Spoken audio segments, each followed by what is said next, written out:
Bismillahirrahmanirrahim. Assalamu alaikum dear student. Welcome to my YouTube channel. This is Mushtaq Ahmed. Dear student, today we will discuss the difference between condensation and hydrolysis.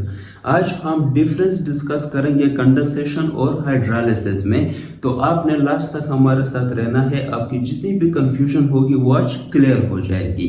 सबसे पहले हम condensation की बात करते हैं।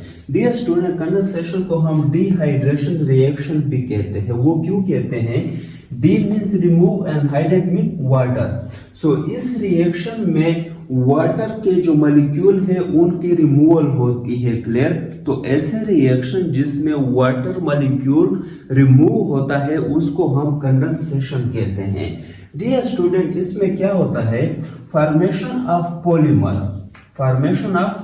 Polymer from monomer. Dear student, इसमें polymer की formation होती है किससे? मोनोमर से। यानी मोनोमर वापस में मिलते हैं और पॉलीमर बनाते हैं। अब डियर स्टूडेंट, इसमें नेक्स्ट क्या होता है? Removal of water. जिस तरह हमने पहले डिस्कस किया था कि इसमें वाटर का जो मॉलिक्यूल है वो रिमूव होता है।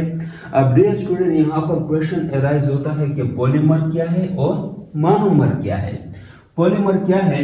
Large organic molecules are called polymer या लार्ज ऑर्गेनिक मैक्रोमॉलिक्यूल। क्लियर? यानी बड़े साइज के जो मॉलिक्यूल होते हैं उसको हम क्या कहते हैं?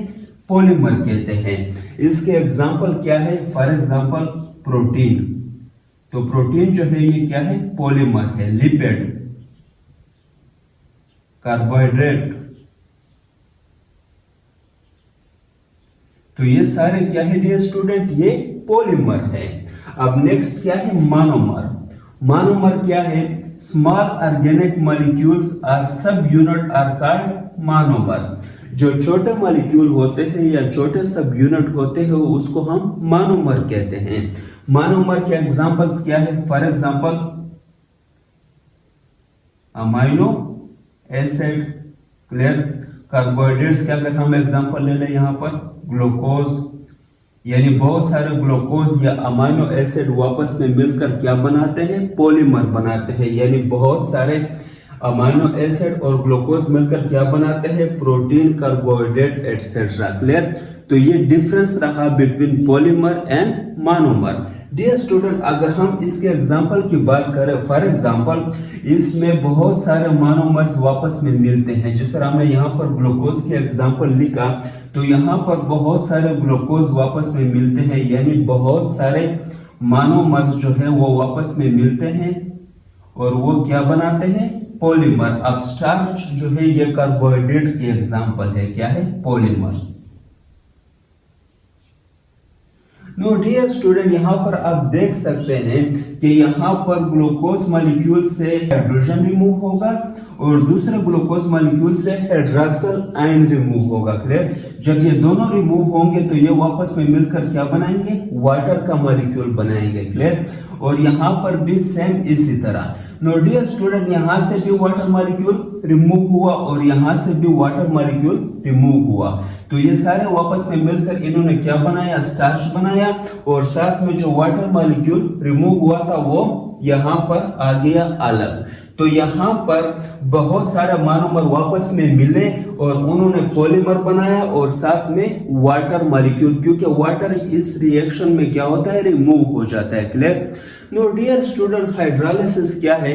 पहली बात आपने समझनी है इसको आसानी से याद करने के लिए कि हाइड्रोलिसिस जो है वो कंडेंसेशन का रिवर्स है, यानी कंडेंसेशन का अपोजिट है। क्लियर? तो इसमें क्या होगा dear student? Hydro means water and lysis mean splitting, यानी इसमें वाटर मॉलिक्यूल जो है वो यूज होगा। नो डियर स्टूडेंट, इसमें क्या होता है? Breakdown of polymer into monomer. Dear student, इसमें पॉलीमर जो है उसकी ब्रेकडाउन होती है और वो मोनोमर में कन्वर्ट होता है। यानी कि जो लार्ज मॉलिक्यूल है, लार्ज मॉलिक्यूल, क्लियर, उसकी ब्रेकडाउन होती है और वो मोनोमर में कन्वर्ट हो जाता है। नेक्स्ट इसमें क्या होता है? Addition of water molecule. इसमें वाटर मॉलिक्यूल की एडिशन होती है। डियर स्टूडेंट, यहाँ पर हमने कहा था कि यहाँ पर वाटर मॉलिक्यूल रिमूव हो जाता है। बट जिस तरह हमने कहा कि हाइड्रोलिसिस जो है वो अपोजिट है कंडेंसेशन का, तो यहाँ पर वाटर मॉलिक्यूल की एडिशन होती है, यानी यहाँ पर वाटर मॉलिक्यूल यूज होता है। क्लियर? इसके एग्जांपल क्या है? सक्रोज के साथ जो वाटर मॉलिक्यूल मिलता है डियर स्टूडेंट, सक्रोज जो है ये पॉलीमर है। क्लियर? यानी ये एक से ज्यादा यूनिट से ये बना है। क्लियर? तो यहां पर सक्रोज जो है वो क्या है? पॉलीमर। अब पॉलीमर में क्या होगा? जब वाटर का यूज होगा यानी एडिशन ऑफ वाटर मॉलिक्यूल होगा तो इसकी ब्रेकडाउन होगी। जब इसकी ब्रेकडाउन होगी तो ये मोनोमर में कन्वर्ट हो जाएगा। ग्लूकोज और फ्रुक्टोज क्या है? मोनोमर है।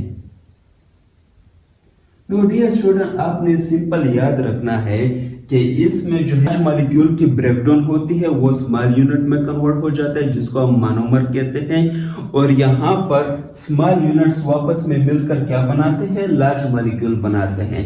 नो डियर स्टूडेंट, मुझे उम्मीद है कि आप सबको समझ आ गया होगा, और अगर किसी को कोई कंफ्यूजन हो तो वो कमेंट में मुझसे पूछ सकते हैं, मैं उसको इंशाल्लाह क्लियर करूंगा। Thank you very much.